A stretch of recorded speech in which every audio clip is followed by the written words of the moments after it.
Hello, everyone, and welcome back to the Top Cheddar Podcast. This is episode 3. We made it. We finally did it, Christian.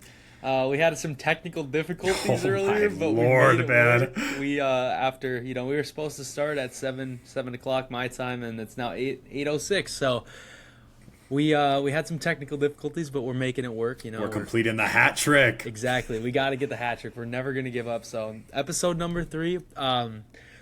We didn't have an episode last week, so there's lots of news to cover. Mainly trade talks, new signings, lots happening, and then we have the draft this weekend as well. So, lots of new, fun things to talk about. Lots of drama in the league, lots of new things. I believe July 1st is the cutoff for when people are going to get signed here. So, there's some big names that are holding out for big contracts. So, yeah. Alrighty, let's get into it. So, all right. And then, so while Carson's doing that, some news for the channel as a whole. We made the Spotify today, so we have the first 2 episodes up on there, just audio only. I think we'll probably just keep it that way because we have the YouTube. So we'll put the link to that, or the Spotify down in the link of this episode. We can keep putting it in future ones too, possibly, but it'll be for sure in this one. But yeah, so just want to say that I think we'll probably get an Instagram going at some point, some other platforms too. But tons of content, tons of stuff to keep going. We're going to keep the ball rolling, and we're having a great time with the show. And we appreciate anyone that listens, and anyone's going to listen in the future. So yeah. Yes. Yep. Well right, said, Carson. Christian. Well said. Start us off. Start us off. Is that showing up good for you? It's good. It looks good. Technical difficulties are done and over. All right. So, and I mentioned this. So, episode 2, we said we were going to start this new segment called Top Chat of the Week. Well, since the season's now over, we can't really do that. So, no Top Chat of the Week this week. We might bring it back in future episodes for like some of our favorite top cheds of all time. But this week, the new segment is Deal or No Deal, and it's mainly going to be a segment, during the trade deadline timeline, where we're just going to kind of go through the big time trades. We're not going to cover every trade because obviously that would take forever, but we're going to go through the big time trades and just kind of talk about who we thought, won the deal, if we would have done the deal, and just kind of, talk about who won the trade and if we would have done the trade at all. So, all right. First trade to talk about, and this was we're kind of going not in chronological order entirely, but this was the first big trade that happened after the Stanley Cup Finals wrapped up. So Philadelphia and Toronto partake in a little goalie swap here, sending Joseph Woll to Philadelphia, and Toronto is getting Samuel Ersson. As you can kind of see the statistics on both sides there for season stats. In my opinion, Toronto kind of shipped off. They kind of took a L here. I think Woll was the better goaltender, and I know they have Stolars, but when you're really looking at it here, Woll's clearly the better goaltender between the two. And I understand there might have been some cap space clearing they needed to do, but I'm gonna have to say that Philly won this trade. But I'll turn it over to Christian. Christian, if you want to give some of your thoughts on this. Yeah. I think a big thing for this one, I think Toronto might be making a move at some of the salary cap here because they are getting that first pick of Gavin McKenna as they just signed him, or they're bringing him on. So that could give him some room if he turns out to be the kid that everyone's talking he's going to be. I think if you want to keep him, and we'll talk about probably the Robertson case here later and give our opinion on that. Yep. If he turns out to be that, he might be setting the pace for other great players that know they're great to kind of demand more for their worth. So I think they are thinking kind of in the future, which I think Toronto's had a problem with in the past, of, hey, if this kid's awesome, let's keep him. We got to make sure we have the money to keep him. So I think, while you're giving up some of the great blocking in the net, great wall in the net, you got to get that money at the end of the day. So I think that might be the angle they're taking at it. I could be wrong. And again, we're not Leafs fans. We're not on the full inside of what the fan base is thinking. This is just my opinion on that. I think it's probably the angle they're going to go for me is where I'm looking at this. But Woll's been pretty good for them. 906 save percentage as you see there. Yeah. And Ersson isn't terrible, but 884. Yeah, and average 301 goals against. It says Woll's just they're fairly close, but Woll is definitely the better goaltender. They've started around the same amount of games. Woll's got a little less, but and that's another thing is like Wool's only played, he's played like 20 some less games there, and he's almost at the same amount of wins as Ersson. So, I think there was a reason Toronto did it, but I think Philadelphia is getting more value out of this trade in the end. Yeah. So, and obviously that Wool's going to be probably backing Vladar this following season. I actually don't know who's going to start. I mean, it might be just a 50-50 split, but they'll have a good, nice kind of goalie set up there in Philadelphia. So. Yeah, and Philly's a team I think to watch here in this next season. For sure. I think they're going to be a fun team to watch. There's a lot. I love the moves that we're seeing in the league right now of these teams that haven't been in contention with anything. I think they're tired of it. So it's like I'm all for it. I mean, we'll talk about San Jose here later in this episode at some point. Sure. Goodness, I think they're going to be a Titan in the league next year. No. So, but yeah, I think it's a little scary. Yeah, I think we'll cover that when we get to it here. But I think for this one, we'll see what Toronto does looking forward in the future with that cap space. Yep. Yeah. All right, moving on to the next trade. Talking about San Jose, so another big one. Eklund is sent from the San Jose Sharks over to Ottawa, and this was obviously a direct move by Ottawa to try and fill that Brady to Chuck leaving. So now they got Eklund over there to kind of fill that hole. Eklund has been, very productive. He's had 38, 41, 29 for his last 3 seasons, so that's good production. I mean, Ottawa's going to have a guy there that, 5.6 million, 3 years is like not a terrible contract to pick up. And especially since they just got rid of Brady. It's like, they're going to have some of that cap space. So it's like when you get rid of a guy like Brady Tkachuk, you got to start making some moves. Yeah. And so what they did, they moved, they got those 3 first-rounders from Florida, and they used one of them to get Eklund in this trade, which, is another part. It's just like, it feels like teams are both benefiting in this scenario. I feel like it's tough because I feel like it's a pretty 50-50 split between who won this. But I think the Sharks getting 2 top 10 picks really is just, it benefits them in the current state that they're at. So yeah, I'm gonna say the Sharks might have just snuck this one out. Just mainly due to the fact that now they obviously had the 2, the 9, and the 27 in the first round. And then already stacking that on the Celebrini, Will Smith core that they have there in San Jose. It's just, Eklund was a great guy, but obviously they weren't loving what he was producing, and so San Jose clearly saw that with that number 9 pick, they could get someone better. They could get someone that they think in 3 years is going to be producing more than that. So, yeah, you know what? I think both teams won this trade, but I think San Jose might have benefited a little bit more.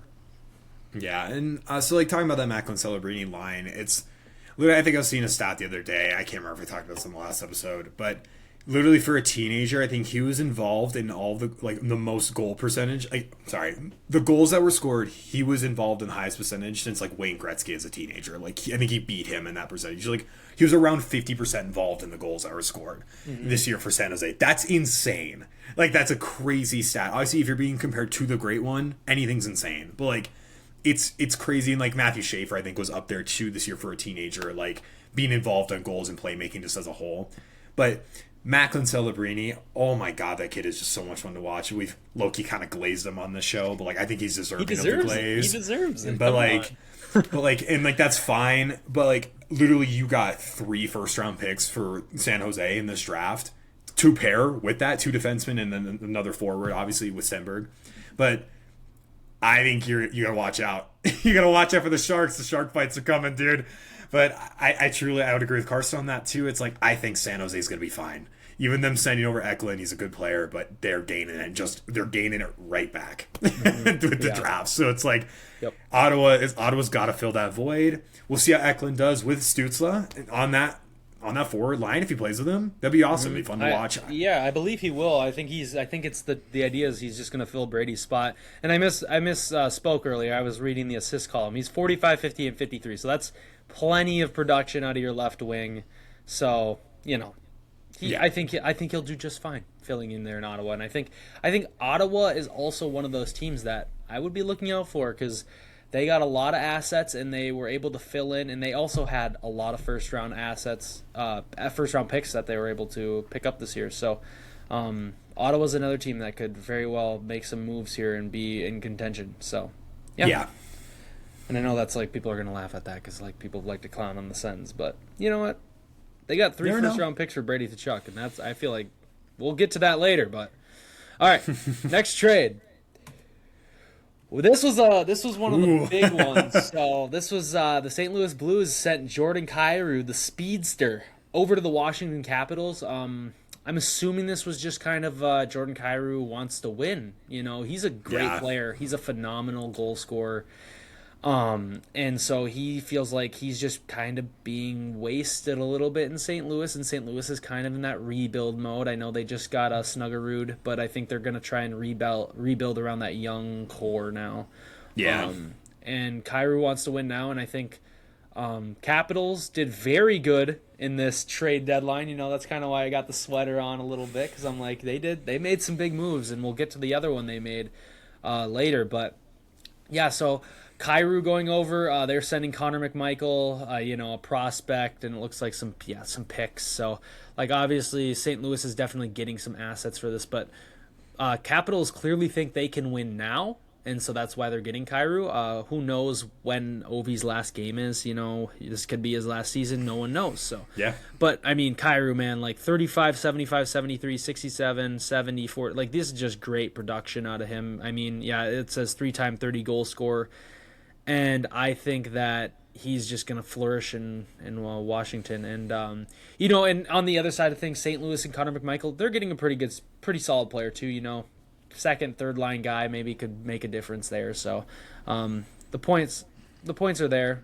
So he'll probably be on their second. He might even be on their first line. I'm not exactly sure what the St. Louis situation's looking like, but he's a good player. Obviously, Kyrie's better, but there's some value on both sides. But I think Washington won this trade for sure. Yeah, Kyrie's a great player. I think he's the only one of the main players keeping St. Louis on the map for what they even have been. Yeah. But I mean, dude, yeah, like Carson said, it's like people saying "long live the note." He said "long live no," so he's out of there, bro. It's just, I mean, we've seen a lot of players like that. Brady's going to be that too. We'll talk about that. It's like these players, they're tired. I think people talk about the commitment, how you need to be a little more commitment. I think it's very controversial with Brady, and we'll talk about that and our opinions on it. But I think with Kyrie, it's like, yeah, bro, let him live. He's 28. Like, where have the Blues been? Nowhere. So it's like the bottom of the Central. Yeah, it's like give the kid some breathing room, and he might get some air, and he might get some fresh air in his lungs and start moving a little bit more. So it's like, man, that's just like we talked about that the last episode. It's some players just need fresh air and need a fresh space to work. So. I wish the best for him getting out of because I know he's been in St. Louis for a bit. I'm fairly certain. Yeah, as you see there. So we'll see.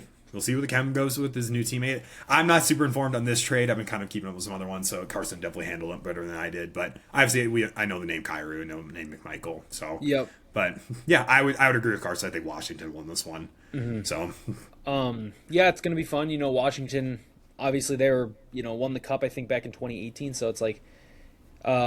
Sometimes you win that one cup and then you're just you're content and you don't win for a while and then you kind of go into rebuild mode. But it clearly seems like the Caps think they still got it.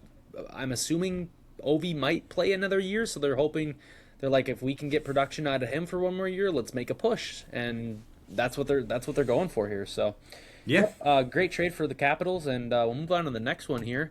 So this happened on draft night. The first big trade of the first round. The Vegas Golden Knights, after losing in the Stanley Cup Finals, have sent Pavel Dorofeyev to the New York Rangers, and the New York Rangers sent back their 26 overall pick, and I believe it was two first round picks. I don't exactly remember the exact picks that they were, but it was 2 first rounders. It was a lot of picks from him. Yeah. Obviously Pavel Dorofeyev, big time player, like 64 points this past season, 52 the season before. He's just a young aspiring star. He's only 25 years old. The Rangers have been pretty irrelevant for a while.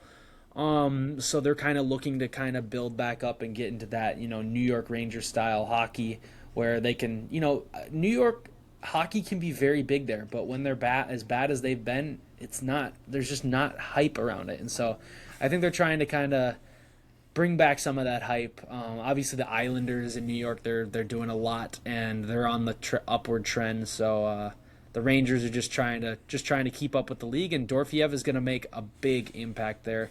I don't really know who won this trade, to be honest with you. It's Dorofeyev's going to make a big splash with the Rangers. He's gonna be good for them.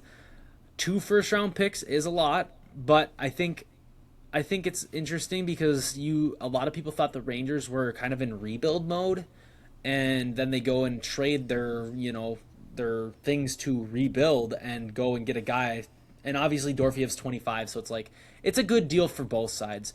Vegas has already got a lot of great players, so they're going to be able to draft young talent and hopefully keep, in their hopes, I don't hope because I hate Vegas, but in their hopes, they're hoping to keep young talent coming in so they can keep that kind of dynasty rolling, where the Rangers, I think, are like, okay, he's 25, so we know he's good. Why gamble some draft picks and get 2 guys who bust? We have a guy who's 25 right now, young talent. You could get 10 years out of him or more, and he could keep getting better. I mean, that's what the trends have been showing for his point totals. It's only been going up. So, I think I'm gonna call this our first draw of the day, Christian. I think it's a win for both sides. Yeah, I mean, I like every trade, it's a gamble, especially when you need picks involved. It's gambling on the young talent coming in. I think Carson pretty much said everything I would say. Yeah, I mean, me and Carson, it's been known on the show with us covering the Stanley Cup final this year. We're not huge Vegas fans, so it's like we don't really keep up much with them. We don't really care. Go ahead and trade away one of your good guys. Yeah, that's like, oh no. I think a lot of the league would agree with that. I think they're tired of seeing the Vegas dynasty keep rolling. Yep. They've been a great team. They're going to be a great team again at some point. That's the nature of the sport. Oh, yeah. But I think like I would agree full-heartedly with Carson on the draft picks is they got Mitch Marner. They saw what young talent coming up can do. They want more of it. They have a lot of, I would say, a little bit middle to older players on there. Like Mark Stone's an older guy. He's still performing absolutely fantastically. Yeah. But they want to keep the dynasty going. You got to look to the future. You can't look in the present. Mm-hmm. Got to look at the step in front of you, not the step you're on right now. So I think them losing the cup in the finals really stung them this year because I think a lot of people were expecting them after they swept the Avs to come in just steamroll Carolina. That didn't happen. And it was a great series and both sides, but they obviously didn't walk away with the cup. So I think they needed to look into their team, look inward, and let's get some young talent. Let's take a shot. It's that dog mentality. They're constantly trying to get better. They think that they weren't good enough to win a cup this year, so they're going to try and make some moves. So I respect it. I would say tie for now. We'll see where the picks go and the talent goes. Yeah. So. All right. This one happened during the first round as well. St. Louis acquired Mason McTavish and traded away the 15th overall and the 29th overall pick, which you can see went where those picks resulted in Nikita Klepov and Marcus Nordmark. But McTavish, a great young player for the Ducks, it's good to see St. Louis making some moves here because they did have a lot of first-round assets, and they knew that they got rid of Kyrie, so they probably were like, we probably don't want to gamble on all these first-round picks, so, let's move some of those and get a guy that we know can produce for us. And, McTavish, 43, 42, 52, and 41, those are good point totals. It might not be up in the realm of where Kyrie was. For the star, you want the star there. But... Yeah, but you know what? It works. In my opinion, Anaheim, you guys just made the second round. I get you want young talent coming in, but it's like you guys have young talent. You guys got a good young roster. I mean, you guys are one of the up-and-coming teams in the West right now. You see a team like San Jose, getting constantly better and young. You guys are competing. You guys were a good team this year. You took the Vegas Golden Knights to 6 games in round 2. I mean, and you guys... I expected you guys to be back in the playoffs this year. I don't understand why trading away McTavish, who is just going to keep developing and keep becoming better, keep becoming a better player. I don't know if I'm a fan for this. So I'm going to say St. Louis wins this mainly because I just don't love the trade. I think Anaheim should have kept McTavish. I mean, what's working is working. And the big thing for me is it's like, you guys, Anaheim, you're you're on the verge of like winning. You guys are a young, talented roster. It's not like you got a bunch of 35-year-old like star guys who are gonna probably leave here soon. It's like you guys are pretty young. Like there's talent to come up, and you guys are gonna start winning games here very soon. And we saw it in last season. I mean, they were a good team, and so McTavish produces, clearly you can see that, and so I don't really understand why getting rid of what the point was for getting rid of him. Obviously they thought they could get some more young talent, and so they valued that more than him. But good for St. Louis, because they're going to need to fill that Kyrou hole. He was really the only thing they had going in there, so but good for them to get McTavish. And yeah, now obviously you got Thomas and McMichael and Snuggerud, and kind of you can build around that core. So St. Louis acquiring some new players, and hopefully, mixing things around and seeing if they can find a good, combo to make a playoff push here. Yeah. Kind of like Carson's saying, it's like results show. Like, if you're making it to the second round, results show. You make it to the second round. Because, I mean, you have an upswing or a peak here and you're going down. Who knows? That's, again, nature of the sport. But I gotta agree with Carson on this one as well. I think we're probably gonna agree on a lot of things, but it's like, yeah, if you're making it to the second round, where the Ducks been the past years, not there. So it's obviously something went right this year. I think McTavish, if you gave him young talent around him to produce on that line more, I think you could have seen a stronger team in the Mighty Ducks again. But it's like, I don't know where one's gonna go, quite honestly, unless these picks just produce. Great, but again, it's a gamble. You have the guarantee there. McTavish, not an outstanding player, not a terrible player, but he's doing something for the team at least. So I think the Ducks needed him for what he did.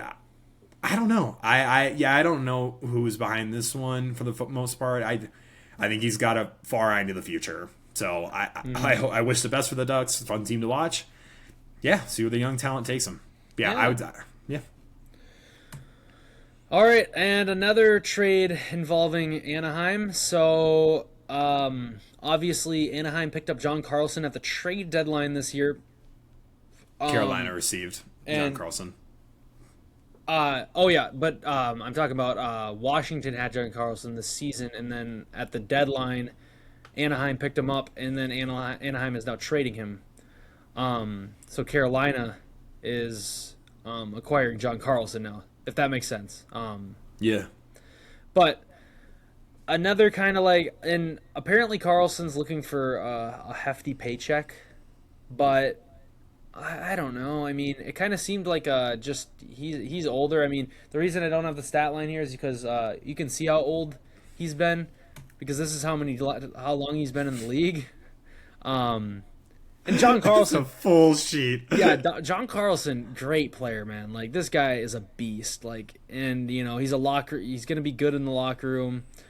Obviously, he played 55 games with the Caps last year, and then he went over to Anaheim, played 16, and he's still producing. Now, I think he was looking, from what I heard, is he was looking for a fairly large contract, which, I mean, at his age, I don't exactly know his exact age, but clearly he's a little retirement pension fund, never heard. He's a little old, so 36. There we go. It says it right there. So it's like it's tough to invest that much money in a guy that's getting older like that. Carolina just won the cup, and they just got a lot better. So again, I'm going to say that Carolina won this, but it didn't really feel like Anaheim really had a choice here. I think Carlson just kind of wanted to get out. So, yeah. Good for John Carlson. He's going to go to the Stanley Cup champs and probably be on a contender team next year. So, yeah, he's a good player. Not much else to say about this one. Win for the Canes, I guess. The Storms are brewing Category 5. Keep rolling. Yep. All right. We got another trade involving the Caps. This was the other blockbuster that they made. They had two of the biggest trades during the deadline. So Buffalo sent Alex Tuch over to Washington, and so the big thing was Buffalo they just didn't want to pay him. They didn't want to pay Alex Tuch, and again, I'm like kind of confused. I'm like, well, I get he hasn't been like the top guy, but you guys just made the second round. You went to a game 7 with the Habs, almost made it to the conference finals. He's one of your best players. Maybe we should bring him back in, and keep things rolling. Things were good. Sometimes I think teams are too caught up in the fact that we didn't win the cup or we didn't make it to the conference final, so something's wrong. We need to change things and we need to get better. And it's like, yes, but you just gave away Alex Tuck. Yeah, I think a lot of that comes to the pressure of the fan base though too on management. It's like Buffalo they've been in a drought, dude. So they got a sip of water, and the fans are thirsty. They want more. Yeah. So it's like, it all, yeah. So when they get to the cup, it's like, oh, we're gonna win the cup. Every fan base thinks that, of course. But it's like when they don't, it's like, oh my god, we should have done this. We should have done this. It puts so much pressure, I think, on that management overhead because it's like, well, crap, we're gonna lose the funding. So it's like you almost have to make it look like you're trying to do something at some teams. I think we see that a lot in the past, especially. But I mean, yeah. Clearly, Washington has a pitch here. Clearly, there is inside information where they are telling players, we can win now. Because, as you can see there, Buffalo's final offer to Tuch was $10 million. And he signed with Washington for $10.5. So, I think there might have been Tuch clearly thinks, unless $500 was the difference maker, or $500,000 was the difference maker, Tuch might have just felt like he's going to have a better chance at a cup next year with Washington instead of the Sabres. And I know that's crazy to say given Washington, clearly didn't go do nearly as much as Buffalo did this year. But, I mean, now that they got Kyrou, they have Tuch, obviously Ovi, things could stir up there in Washington, and they could look to repeat and get Ovi a second cup before retirement. So we'll see where it goes. Again, it's Washington made some moves. That's why I wore the jersey today. They made some big moves, probably the two biggest moves. So I'm going to give the win to Washington here. They're going for a cup this year, clearly. So it's going to be fun to watch them compete in the East. And, yeah. Well said. All right. Okay, this is probably the biggest one, storyline. If you're watching the podcast, you've probably already heard, but if you haven't, Brady Tkachuk, Ottawa Senator, is traded down to the Florida Panthers to join his brother Matthew Tkachuk. Two Team USA teammates, obviously they're brothers. This is going to be just a fun thing to watch, fun storyline to watch next season. I mean, those two are so funny. Just listening to the stories from the Olympics and just listening to them talk, they're just too, the chemistry is going to be there. And so it's going to be good.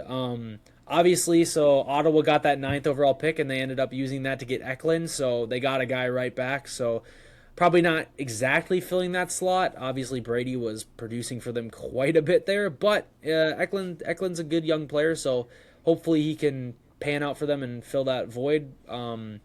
And then they obviously got the 25th overall pick as well. So Ottawa definitely got some stuff. They got 3 first-round picks in total, which is exactly why I think that Ottawa actually might have won this trade. Brady's great, and he's going to be awesome down in Florida. And I think this is obviously Florida struggled with injuries last year, and that's probably ultimately why they missed the playoffs. But I think that this is obviously I felt even without Brady, Florida was probably going to make a push for the playoffs. Again, they won back-to-back Stanley Cups. I think they would have made the playoffs again this year if they weren't burdened with injuries. But now they got Brady Tkachuk. I think that puts them back in the big-time Stanley Cup contentions again. But trading away 3 first-round picks is a lot. And so Florida's, we kind of were talking about teams and their mindsets. And, you got teams that are building to sustain, and you got teams that are building to win now. And Florida having, Barkov, Marchand, obviously Matthew Tkachuk, now Brady Tkachuk. It's like no one's getting any younger. So they're trying to win now. It's like, so they're going for a third, and they're clearly still hungry for a cup. So they want more. And even though Ottawa won this trade, I think this is a good one for Florida as well, because it's just going to make them adding another lethal piece to their team. And clearly they're kind of throwing the future out the window, and they're like, let's win some cups now. So, I don't know. I think Ottawa won the trade, but Florida also, it's their time to shine. Yeah, I think I'm gonna talk more about the social aspect of this one, I think, because Carson covered up a lot of the analytics, which is perfectly good. So it's like, I think from the social side, yeah, I think Ottawa has the right to be pissed. Quite honestly, I think he had no conviction in his promise to say he wanted to stick with Ottawa to win a cup. He didn't care at all. I think he obviously has that C on his chest for a reason. I don't think he lived up to it. And I think everyone online would agree with me on that. I've only seen negative, like thousands of negative comments on every post I see of this, of people just flaming him. I think he deserves all of it. Yeah. I think there's an argument to be said about newer captains and them giving up on their teams that we see. Like, there's been a couple captains traded away this year, and there's been a couple captains that, like, literally they wanted out. Dude, I mean, Quinn Hughes, I think, being one of them, obviously, at the start of the year, and a lot of people were pissed at that, which, they have the right to. You wear that C for a reason. Mm-hmm. I think the argument being thrown around right now is a lot of captains in the older days, 80s and 90s, whatever you want to say it, they stuck with their team through thick and thin, and it meant that cup winning was so much more. Now, granted, when you got a brother in the league and you watch him sit down on the ice with your dad, holding a cup with him, and you're up in the stands, you can't do anything, that's got to sting. Twice in a row, too. That's got to sting. I get that, too, for Brady.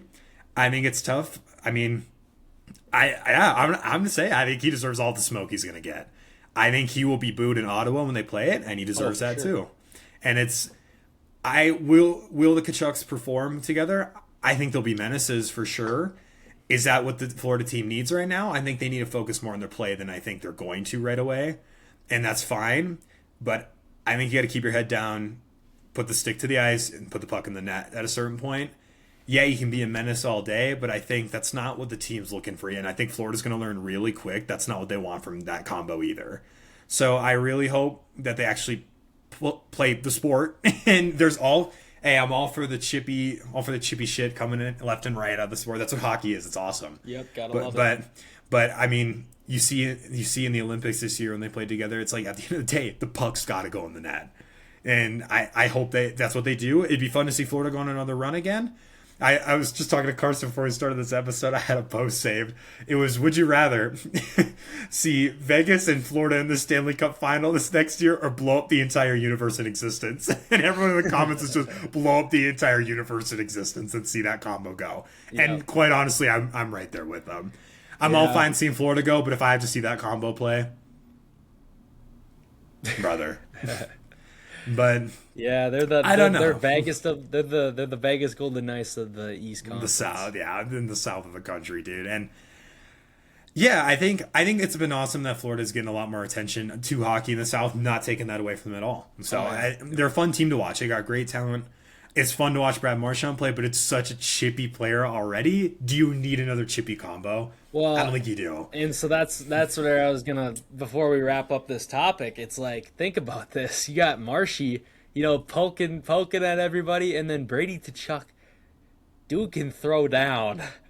So it's like, if you try and cheap shot Marshy, like, you're gonna have to go, like, he's a brawler, and so Marshy's kind of got, and I'm sure Florida had a guy that was brawling for them already, but Brady's a brawler, not like Matthew's not nowhere near the kind of brawler that Brady's he can throw some hits. They might get confused because they can't read the jersey name. They might start fighting each other at one point, so it should be pretty fun. Yeah, we needed to Chuck brother fight center ice opening. just for fun, dude. Just swinging the fist. Yes, we got to set that up. But yeah, then I'm seeing this crazy conspiracy. I'm sure Carson's seen it too, circling online. Is what's going on with the USA players? They're all switching to the USA teammates. Bro, wouldn't you? You had great chemistry with them. It's like, I think people are turning it kind of to a national thing of, it's Canada versus USA. I don't think it's that. Dude, look at the NHL. There's so many more teams in the US. Just as a percentage, it's like there's only 7 Canadian teams. So it's just by pure happenstance. Yeah. So I don't know. I think that conspiracy is a little far-fetched. I think it's a little bit of a dig on Canada on the US, and that's fine. I'm all for it. I'm all for the rivalry we got. But I think it's a little crazy to go, like, people that are fully convicted too. It's like, I think they hate Canada. His brother plays in the States. Wouldn't you want to play with your brother if you're in the NHL too? Yeah. I get it. Like, it's fun. So, but I think enough said for that. I think we covered the analytics and the smoke he's going to get with it. So we'll see this next season. I think it's going to be fun to see the narrative unwind. I think he's going to get his ass kicked by a few players throughout the season, and I think he should. But I think he should do it right back. So we'll see where it goes. People are going to be looking at Florida right now. They're, everybody's looking at them like they're going to be under a microscope for sure. They're going to be the big dogs, and people are going to try and come at them. They know what they're going to go into. The shenanigans between Marchand and the Tkachuk brothers, and so people probably aren't going to like Florida very much this year. So there's going to be a lot of gloves on the ice, fists up. There's gonna be some fighting. There's gonna be, which is good for the game. It's good for the game. Obviously fights have been declining. I would like to see them a little. Let's see a jump. Let's see a little upswing. Let's see a little upswing, just a little bit. Uppercut in the fight, dude. Yep, exactly. Like the Marcus Foligno. Even Marcus Foligno, one of my favorite Wild players. He hasn't been dropping the gloves as much. It's just like I miss those moose fights. So, all right. We'll go on to the next one here. I believe this is the last one, and then we'll wrap up the whole deal or no deal situation. So this was another early one, Tampa Bay and Toronto. So Darren Radish is heading over to Toronto to join Gavin McKenna and that new core there that they got. They still have Matthews and Nylander. So Darren Radish joining that team. Toronto, we'll see what happens next year. You don't really know what to expect with Toronto. They got a talent for pissing away talent, dude. But Radish just got off a 70-point season. He's a good D man. Obviously he's probably going to be on that top D pair most definitely. So it's just like it's a good pickup for Toronto. I mean, it sucks that we don't really know what's going to happen. Interesting to see Tampa Bay here. Obviously, $8.5 million is a lot of pay. They got a lot of big names on that team, so I can understand why maybe they didn't want to re-sign. Yeah, I mean, we'll see what happens with Tampa. Obviously, sucked that they left in the first round last year or this year. They were a great team. They were firing on all cylinders. I'm sure Kuch and Gensel and Vazzy, they're all going to be, they're going to be just the same players they were but this will definitely, Radish leaving is going to hurt. I mean, that's 70 points right there that they're losing, but I'm sure Tampa Bay will be just fine. I'm sure they'll be in the playoffs again. The main team I would look at here on this side is Toronto. Obviously, Toronto won this trade. This was clearly a Tampa Bay getting rid of Radish coming off of his, $975,000 cap crunch. So it's just kind of like get him off. They don't want to pay him. We get it. You have your salary cap. You can only sign so many players. So Toronto benefiting from it, but I think Tampa, so I'm going to say Toronto won the trade, but obviously Tampa Bay had their reasons to get rid of him. So Toronto, you guys got some assets now. Let's do something. I know Matthews was hurt last year for a good chunk of the year, but let's do something. Let's make a playoff run. I want to see that Gavin McKenna impact right away, and I think it's going to happen. I'm excited to watch him play. So. Dude, yeah, and it's like me saying Toronto pisses away talent. That's not even like me hating on Toronto. I'm all for it. Love Toronto. Dude, look at Marner. Come on. But it's like love the Leafs. There's no hate meant by that comment. It's just factual. Like everyone in the fan base would agree with me on that. But dude. Let's see Toronto make a run for the Cup. We might see Justin Bieber and Drake make a collab song, dude, about like Toronto City. Yes, hell yeah, man. Yes. They might make another pick next year, dude. Dude, yes. There's some big celebs from Toronto. So again, going back to that, like putting the game on the map, having, some big celebrities kind of promoting the game would be huge for everybody. Just it benefits the NHL as a whole. Yeah. It brings more money in. Everyone gets benefited from it. Yep. So yeah. So big pickup for Toronto there, and I'm excited to watch the Leafs this year. But I say that every year. So all right, here we go, Christian. We got some controversial shit happening here in the sports world. Moving away from trade talks, but still kind of in that trade talkiness. Jason Robertson, man, this boy is looking for a payout, and apparently he forgot where Dallas went the past couple of years. Just because you lost in the first round to the goated Minnesota Wild does not mean that you should be trying to leave your team. Bro, you guys made the Western Conference Finals multiple times. But Buddy's looking for... So it's Draisaitl, buddy. Yeah, no, that's fair. Buddy is looking for the payout. I heard the other day that he rejected $15 million from Seattle. So Yeah, I know he's what is rejecting he looking for here? everything. Like, is he looking for a mix of like, oh, I want to get 14 plus, but I also want to be on a winning team? Well, dude, you're on a winning team currently, and I know you're not going to get that 14 plus, but like, I think Dallas only has like 8 in cap space right now, so I don't even know if they're gonna. I think Robo will be gone by July 1st.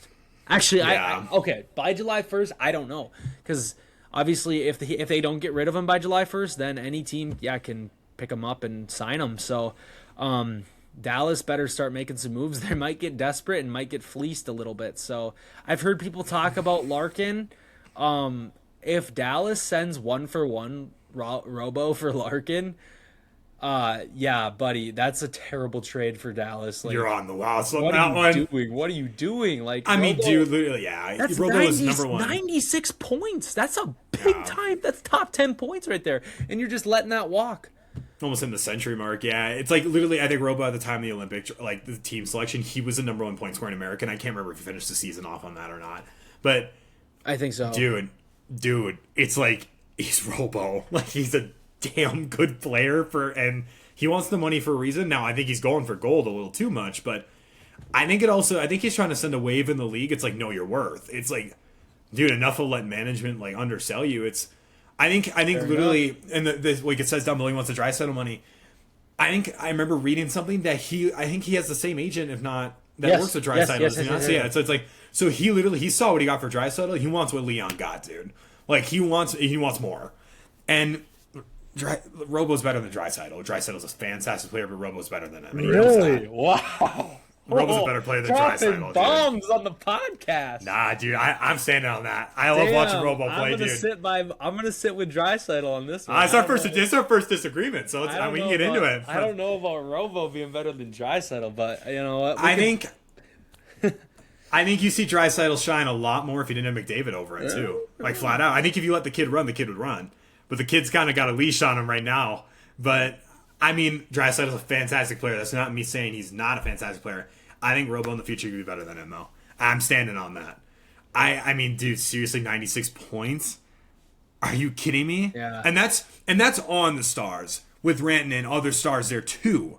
Yeah. Him having that standout points? $12 million, dude. Rantanen was in the penalty box more than he was on the ice in the first round series. Like, dude, and you're paying him $12 million. Like, I get Rantanen's a great player, but like, oh man, that's an unfortunate situation where you just signed guys at the wrong time and paid them a little too much. And I'm sure the Wild are going to be hearing it because, like, I will say the Kaprizov 17 mil, that was an overpay.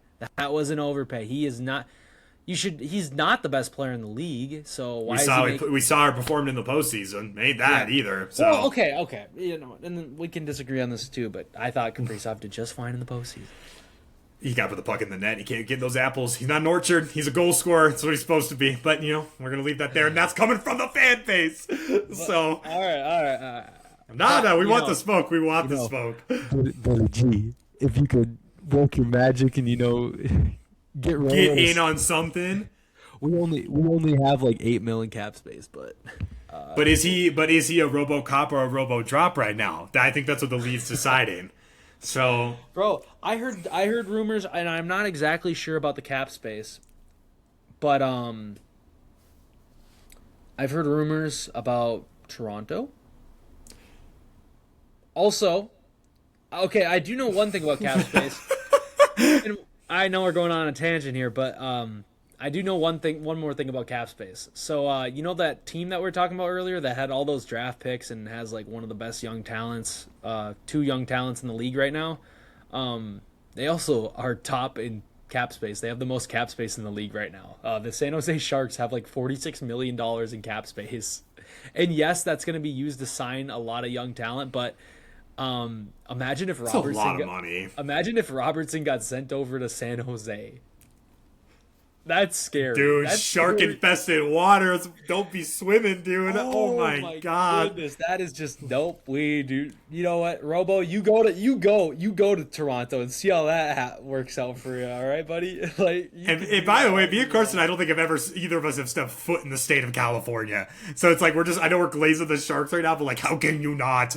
Look what they're putting together. They're so fun to watch. Like, I was rooting for them this year to make the playoffs because I love Celebrini, and you know what? I also like like Robo. Robo's a great player, and it's just you love to watch good hockey. So yeah, but, again, Robo being better than Draisaitl, but I mean, it needs so much flack. But like, I don't know, dude. It's I really do. It's RoboCop or Robo Drop time by July 1st. We'll see what they do, but I love all the memes being made and the skits being made about it right now. Is him not want that man? What do you want? Yeah, it's interesting because it's like it's gonna be two scenarios. Is Dallas just gonna let him go, or is Dallas gonna get just absolutely fleeced at the deadline for like dirt cheap because they just want to get something for him? And that could be the case because right now it's like they can't get a deal done, and if they can't get a deal done and it ends up just being a free agent deal, then they're gonna get nothing and they're just gonna let Robo walk. So I mean, ideally, if it's that last day in June and you're like, damn, we can't get him to go, you just gotta you just gotta get something in return. So if you need to get Larkin for Robo, obviously you're taking the L there, but you got Larkin at least. But hopefully that doesn't happen because I would still like Billy G to go out and get Larkin. It's been a little quiet on the Wild side we haven't signed anybody yet, but and shout out Billy G for winning GM of the year. Let's keep that going. Oh, let's keep it rolling. Heck yeah. But like, dude, I saw Colorado Avalanche fan page just completely tweaking out that their guy didn't win it, and I'm like, bro, shut up, you guys. Didn't we beat them 4-1 in the playoffs, bro? Yeah, didn't you go and get? Yeah, did you go and get like Billy G went and got Quinn Hughes, bro? Like he made some big plays. Yeah, I don't know. All I know is Colorado's in the dustbin because they were getting swept away. So yeah. Just saying we didn't get swept, guys. So you could be mad all you want. You still beat us. That's fine. You guys deserve the win. But I didn't really see it. I didn't see an O on our side though coming out of that series. So take what you want out of that. Let us know how that Vegas series went. So and GM didn't want that would happen. We're getting way too much heat. Robertson's getting us heated, bro. He's getting us out wanting all the smoke. Hey, but last thing on that, Robo, it's pretty nice up here in Minnesota. Just saying, all right. Because he's gonna see this for sure, dude. Yeah, we'd be the poorest state. So yeah, but all right. All right, Christian, do you want to? Is that last slide? Is this all we got? No, we got the draft. So I before because I don't know if we have it on here. I didn't look through the full last couple ones. Are we talking about the Mike Babcock situation in Edmonton? I did not put that on here, but if you want to talk about it quick, sure. We can cover it quick because there's a lot of controversy around it, and obviously how he's been as a person. Inform me. So Edmonton, to what I remember, I could be completely getting this wrong. I've just been skimming that because it's the Oilers. They're gonna choke, but we're getting all the smoke. Something about these Canadian teams that having all this talent, but just not getting the job done. But so apparently there was talks that they're getting Mike Babcock as their head coach because they need something. They need a kick in the butt to get him going. Clearly, now there's a lot of controversy around Mike Babcock because there's been I don't know all the allegation history about all of that, but of like how he's been treating his players. Literally, I think he's asked some players to show them his phone history. Oh, was he the Mitch Marner coach? Yes. Oh, so I've heard about this. So a lot of people are like, "What is it? What are you guys selling out to get a win here? Is it worth it? Is it worth the morals of that?" I think it's interesting. Me and Carson aren't going to stand on a pedestal and say that ethically they're right or wrong for doing that. That's not our job. But I think you got to be careful. I mean, this type of guy, what he's done in the past. It's been confirmed, but the NHL, they turn it down, which is a little interesting. But I thought that was interesting. I think Edmonton's really, this is drastic measures now. They need someone to kick him in the ass, and I don't doubt that Mike will do it. But what are you selling off to do that is kind of what I want to leave it at there. But I think just be careful. But I didn't know if we had that on the slides or not, so I want to talk about that as well because that was another happening. We shit on Edmonton a lot last episode, so I'll just we can leave it at that. I could say a lot about what's going to happen, but you know what? And I hope Edmonton wins a cup because I love McDavid. You love McDavid, you love Draisaitl. There's I'm rooting for him. So yeah, it'd be fun to. I'm fine if they got a cup. Obviously, we want the Wild to get a cup, but give the kid the cup. It's about time. If the kid got a cup, the kid got a cup. If he goes down and never wins a cup, man, so that's rough. I think he'd literally have an infamous legacy of the kid that literally the best hockey player, not one of the best hockey players of all time, and talent wise, just couldn't get it. He just could not get it. All right, So the last kind of that's right. We have a little mini segment. We're not going to spend too much time on this. Legend Jonathan Toews, let's clap it up for Johnny Toews. Let's clap it up for Johnny Toews. Yep. Obviously had an amazing career in Chicago and bounced around there from other teams at the end of his career. But man, just a great career. You know, you can't complain when you win 3 Stanley Cups, a Conn Smythe, a Frank Selk trophy. Obviously, Selkie, my boy. Come on now. Oh shit, my bad. I'm fairly certain. That's my bad, but I could be wrong. We could get flamed for that too. We're moving on. He did about everything he could, as a player. He was part of that amazing Blackhawks. That dynasty, dude. That Patty dynasty. Kane dynasty. He was Patty Kane was Batman and Johnny Toews was Robin. And so I think a lot of people would flip that, but I think I get your point. Okay, but anyways. A great combo. Yeah, so. they worked. Production line work. Yeah. Who's on the production line, Carson? I'd be shocked if you know this. I'd be very shocked if you know this. The production line? For the Detroit Red Wings, who's the production line? Oh, a little trivia drop in here. Is this some of that old ass hockey you always talk about? Old man hockey, man. All right. I'm not even gonna put a guess out because I'm gonna get flamed for this. So let's hear it. You got Ted Lindsay, Gordie Howe, and Sid Abel. Okay. If I'm wrong, Detroit, I'm sorry. But literally, this line, the Johnny Toews and Kane line, I can't remember who was the other wing with them or center with them. But wing. But I can't remember. But still, holy crap! Yeah, what a dynasty! And me and Carson as kids watched them growing up. Like we're both in our early 20s, so it's like we were young when we were watching this dynasty. We got buddies from Chicago, obviously us being from Minnesota, so it was really cool. Really cool. Super glad for him. And shout out his Hut card in Chell. Oh my God. Johnny Toews and Hut. That man scoring goals for me left and right. So heck yeah, brother. Heck yeah. Yeah. He, like it says at the bottom there, he's definitely, he's going to be a Hall of Famer. So good for him. Yeah. All right. And the last topic of the night, we got obviously this Friday, we had the draft. So just a great, fun kind of. This was the first full draft I really paid attention to and saw. So Gavin McKenna went first overall to the Toronto Maple Leafs. Everyone expected that. Obviously, when Toronto won the draft, a lot of you was kind of like, holy crap, no one expected that to happen. Poor Vancouver, shit sucks so bad. And they get the 3rd pick. Obviously, they're happy with their guy, Caleb Malhotra. Yeah. Which his dad actually played as well. Oh, really? Okay, good. Yeah, good father to know. son. 84 points in 67 games played. I'm sure he's going to be he'll be producing there in Vancouver. But Gavin McKenna, I'm excited to see him and see how he turns out. This is going to be fun. Obviously, I don't know exactly where he's going to fall. What line he's going to be playing on in Toronto. Ideally, you'd hope that top line because watching him and Matthews play together would be super fun. But you never know. Maybe there's some development that needs to happen. San Jose getting Stenberg there at number 2. I've heard, according to everyone, that was a good pick for them. So I would say, although Toronto got Gavin McKenna right off the rip, San Jose won the draft. I mean, they got a center. They got a center already. Yeah. So they need a wing. They need a wing for it. Yeah, they got Stenberg at 2, and then you go to 9, and they got Verhoff. Keaton Verhoff, from UND. From Shout UND. out. So shout out Fighting Hawks. Yeah, and then I believe on the other slide there's some more picks, but they had some more back there too. But just some. I think it was Ryan Lynn was the last one they got. So, yes.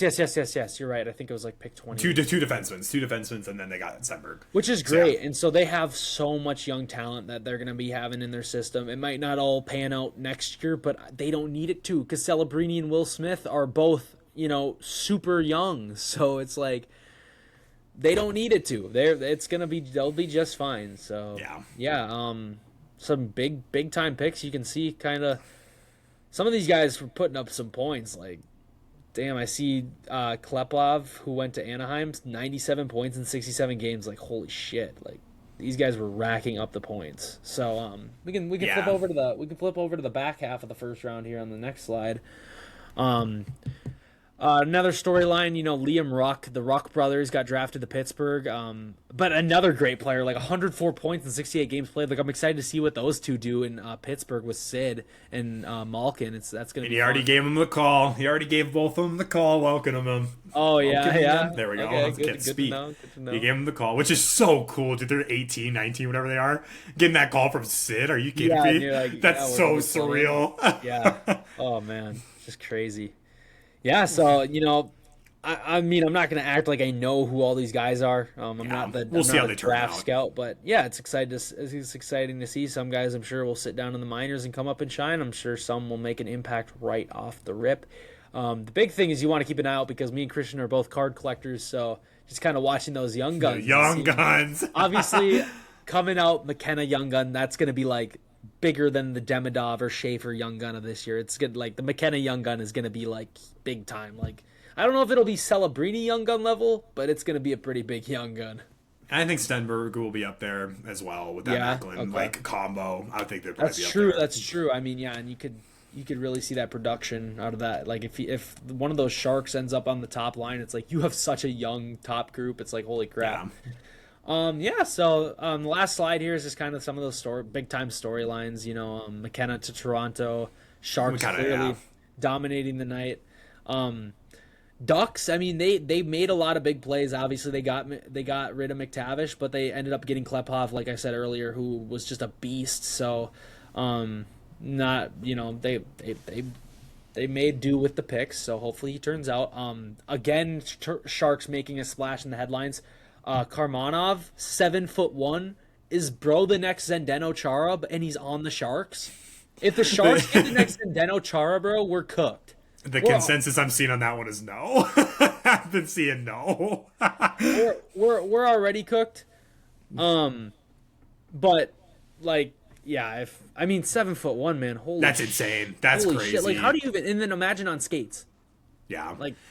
Well, and then I think with Zdeno Chara, I forgot about this fact, but like I saw the other day, is like he literally had to get a special waiver for the length of his stick to play in the league. Jeez. Like the NHL had to get like literally a special like pardon for him on that because it's against regulations, but because they have so much leverage in the torso turn from being that tall. But kind of the consensus I was seeing on him is he's an okay player. He's got to skate a little better, and he might get there, but he's no Zdeno Chara. Hey, he got drafted to the NHL, so we will see. Yeah, we will see. I mean, I believe he was a 7th round pick, so it's like, just kind of fuck around and find out. History made though. It's cool. I mean, those tall guys like Chara, he had some of the fastest slap shots recorded in NHL history. So just being that big, sometimes you can just produce some absolute nasty shots. And Zdeno was at 6'9", wasn't he? Yeah, so this kid's even taller than Chara, and then on top of that, it's like when you're that big, if you can just bulk up, because Chara wasn't a string bean by any means. If you can have a little bit of mass to you. Yeah, you're going to be a force. Like this, you don't expect this kid to. I mean, if he ends up putting up 40 goals a season, that'd be insane. But you don't. Obviously, they don't expect that out of him, drafting him in the 7th round. But if he could be, a 3rd line, 4th line brawler who just goes out there and drops some freaking hits, I believe it's going to help the Sharks out. So the Sharks are nasty. All right, that was a good 3rd episode. We didn't have an episode last week, so we had a lot to cover. So yeah, we're already coming up on the hour mark. So this is our longest episode. That's right now, yeah. Probably record one again here soon. The 4th is coming up, so we'll have some time off, but might use it to record some content. Who knows? The news is going to slow down, like we said, so it's a little bit tough. I think we might move into. We've had a lot of news content. I think we might move into some of those more fun content here in one of those episodes. Maybe do a little hockey Jeopardy episode. Maybe, get some old man hockey into Carson because we need to get it in there. Hey man, that's what we're here for. We're learning. So me and Christian both got our knowledge spans different eras. So. And that's good. That we complement each other on that. So yep, exactly. So I'm a big 2010s guy, and he's big into the old time stuff. So and we both we know some from a little bit from each of the other ones. So it's a good complementing duo for the show. Good mix. So yeah. Well, I guess that's episode 3 of the Top Cheddar Podcast. We hope you enjoyed. If you listened this far, that's an hour. So congratulations, you made it. we'll see you guys next episode, episode 4. And yeah, thanks for watching or listening on Spotify. If you guys are watching on YouTube, leave a like, leave a subscribe. That'd be great. So yeah, we'll see you guys all next time. Peace. Peace out.